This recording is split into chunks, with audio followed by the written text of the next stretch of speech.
क्योंकि अजमेर दरगाह जो है एक कब्रिस्तान है और कब्रिस्तान की कोई पूजा पाठ कहीं होती नहीं है। दोस्तों, आज जुमे के दिन अजमेर दरगाह के लिए सबसे बड़ी खबर निकल कर आ चुकी है, जिसका इंतजार गरीब नवाज का हर चाहने वाला बेसब्री से कर रहा था। सुप्रीम कोर्ट में मुसलमानों की बड़ी जीत ने एक बड़ा फैसला दरगाह और मस्जिद को लेकर सुना दिया है, जिसके बाद अजमेर दरगाह को मंदिर बताने वाले के होश उड़ चुके हैं। इस फैसले के बाद उसका क्या हाल हुआ है, इसका भी वीडियो हम आपको आगे दिखाएंगे। लेकिन जो सबसे बड़ी खबर आज जुमे के रोज अल्हम्दुलिल्लाह निकलकर सामने आई है, सुप्रीम कोर्ट ने दरगाह और मस्जिद के सर्वे पर रोक लगा दी है।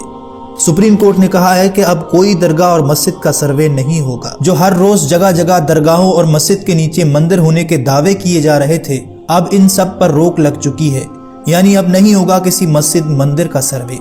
लेकिन अजमेर दरगाह शरीफ के नीचे शिव मंदिर बताने वाले विष्णु गुप्ता की नींद उड़ चुकी है। उसकी हालत देखकर ऐसा लग रहा है कि जैसे उसने गरीब नवाज की करामत देख ली। और अपना वीडियो रिकॉर्ड करते हुए अजमेर दरगाह पर क्या बोला और असदुद्दीन ओवैसी ने सुप्रीम कोर्ट के इस बड़े फैसले के बाद मुसलमानों से क्या कहा, ये दोनों वीडियो देखना आपके लिए बहुत जरूरी है। इस खबर को जितना हो सके उतना शेयर कीजिए। देखिए ये वीडियो। वर्शिप एक्ट कानून को लेकर सुनवाई हुई। मुस्लिम पक्ष की ओर से 18 याचिकाओं का उसमें जिक्र किया गया था, जो कि उसमें 9 याचिकाएं ज्ञानवापी के संबंधित थी, 9 याचिकाएं मथुरा ईदगाह को लेकर थी। उस विषय पे सुनवाई मुस्लिम पक्ष ने ये माननीय अदालत के समक्ष रखा कि जितनी भी सूट चल रहे हैं उन सब की कार्रवाई पर रोक लगाती जाए। माननीय अदालत ने रोक लगाने से इनकार किया है, लेकिन वो 18 जो याचिकाएं हैं जिनका हवाला मुस्लिम पक्ष ने दिया है, उन याचिकाओं में कोई नया ऑर्डर अब नहीं होगा पक्ष और विपक्ष दोनों की तरफ से, ना ही उन याचिकाओं में सर्वे का ऑर्डर होगा। और ये याचिका है बनारस और ज्ञानवापी को लेके है, लेकिन वर्शिप एक्ट को लेके ये मामला सुप्रीम कोर्ट में है। तो माननीय अदालत ने कहा है कि अब इन मामलों को लेकर देश की कहीं किसी अदालत में नया सूट फाइल नहीं होगा। जो फाइल हो चुके हैं वो फाइल एज इट इज यूं ही चलते रहेंगे, उन पर कोई किसी प्रकार का रोक नहीं है। और अजमेर दरगाह का जो केस है, जो हिंदू सेना द्वारा मैंने फाइल किया है, उस मामले पर इस मामले का कोई असर नहीं पड़ेगा, क्योंकि अजमेर दरगाह जो है वर्शिप एक्ट में आता ही नहीं है।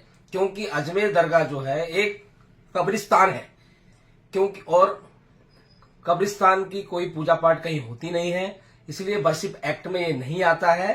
तो इसलिए ये फैसला सुप्रीम कोर्ट का अजमेर दरगाह केस जो है, जो संकट मोचन महादेव मंदिर को लेकर मैंने फाइल किया है, उस मामले में इस मामले का कोई असर नहीं पड़ेगा।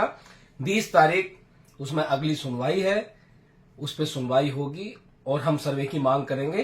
सरकार से 4 सप्ताह के अंदर एफिडेविट फाइल करके जवाब मांगा है। दूसरी तरफ कहा है कि निचली अदालतों को कोई भी आप सर्वे का आप ऑर्डर नहीं देंगे जब तक कि सुप्रीम कोर्ट की ओर से इस पर कोई फैसला नहीं आ जाता। देखिए, जब ये प्लेस ऑफ वर्शिप एक्ट बनाया गया था, उसका मतलब ये था कि देश में इंस्टेबिलिटी ना हो, दंगे ना हो और देश में अमन रहे।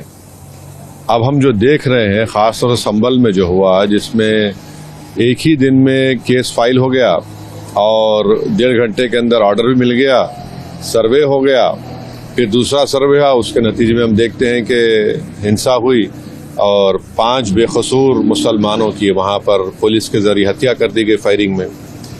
तो सुप्रीम कोर्ट का आज का फैसला उस एक्ट को सामने रखकर सुप्रीम कोर्ट ने कहा कि अब कोई सर्वे नहीं होगा, कोई केस कोर्ट हियर नहीं करेगी जब तक कि सुप्रीम कोर्ट उसकी हियरिंग को कंप्लीट नहीं करता, जो भी फैसला आएगा।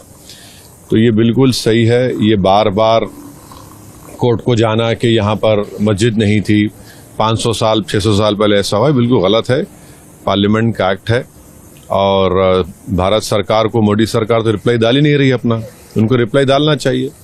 और ये अच्छा फैसला है, कम से कम इस पे दंगे नहीं होंगे, लोगों की जानें नहीं जाएंगी और गैर ज़रूरी जो 600 साल पहले 700 साल पहले, ये क्या मुल्क को आगे लेके जाएंगे या फिर क्या करेंगे हम लोग? संभल हो, अजमेर हो, ज्ञानवापी हो, आपको लगता है कि इस पर विराम लग जाएगा? अब तो सुप्रीम कोर्ट का तो ऑर्डर है, तो जाहिर है लोअर